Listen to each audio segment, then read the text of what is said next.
Indian Constitution. Part 1. Constitution of India, a description.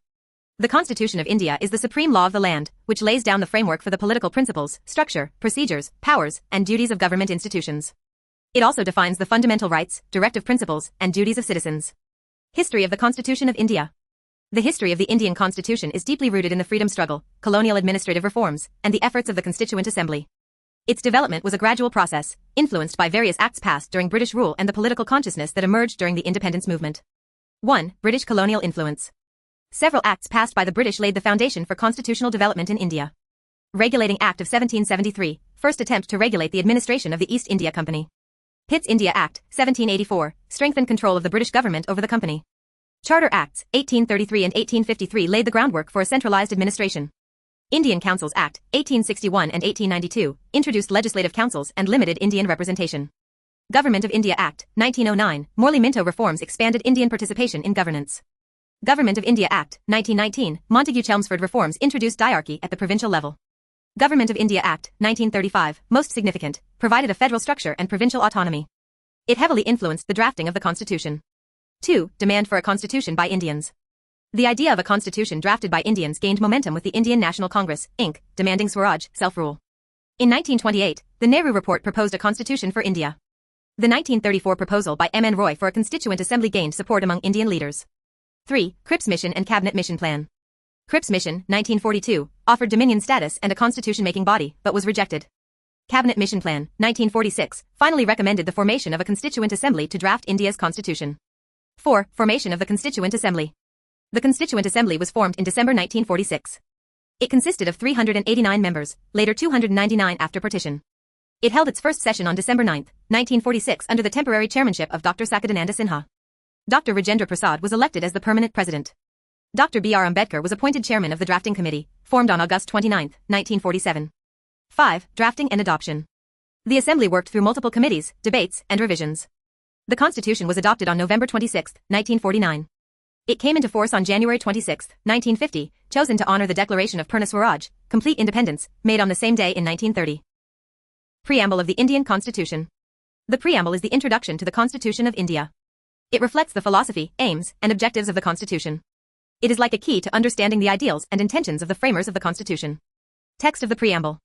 We, the people of India, having solemnly resolved to constitute India into a sovereign, socialist, secular, democratic, republic, and to secure to all its citizens justice, social, economic and political, liberty of thought, expression, belief, faith and worship, equality of status and of opportunity, and to promote among them all fraternity, assuring the dignity of the individual and the unity and integrity of the nation. In our Constituent Assembly this 26th day of November, 1949, do hereby adopt, enact and give to ourselves this Constitution. Key elements of the Preamble. We, the people of India, indicates that the Constitution derives its authority from the people of India. Sovereign, India is free to make its own laws and is not under the control of any external power. Socialist, aims to reduce inequality and ensure a fair distribution of wealth. Added by the 42nd Amendment, 1976. Secular, India has no official religion and treats all religions equally. Also added by the 42nd Amendment, 1976. Democratic, government is elected by the people, and every citizen has the right to vote. Republic, the head of state is elected, not a hereditary monarch. Justice, social, economic, and political justice for all citizens. Liberty, freedom of thought, expression, belief, faith, and worship. Equality, equal treatment and opportunity for all individuals. Fraternity, brotherhood and a sense of unity among all citizens, along with the assurance of dignity and national integrity. Components/values enshrined in the Preamble. Sovereign. India is completely independent. It has the power to make laws for itself without any external interference. Both internal and external sovereignty is guaranteed. Socialist. Added by the 42nd Constitutional Amendment, 1976. Aims at reducing inequality of income and status. Focuses on social and economic justice and a welfare state. Secular. Also added by the 42nd Amendment. The state has no official religion and treats all religions equally. Guarantees freedom of religion to all individuals. Democratic. Government is elected by the people, either directly or indirectly. Ensures universal adult franchise, rule of law, and civil liberties. Republic. The head of the state is an elected representative, not a hereditary ruler. The President of India is elected and has a fixed tenure. Objectives embodied in the Preamble. Justice, social, economic, and political. Social justice, no discrimination based on caste, religion, gender.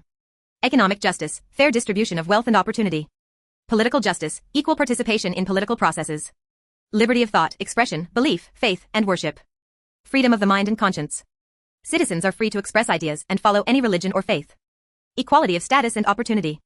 All individuals are equal before law. Equal opportunity in all spheres of life, employment, education, etc. Fraternity.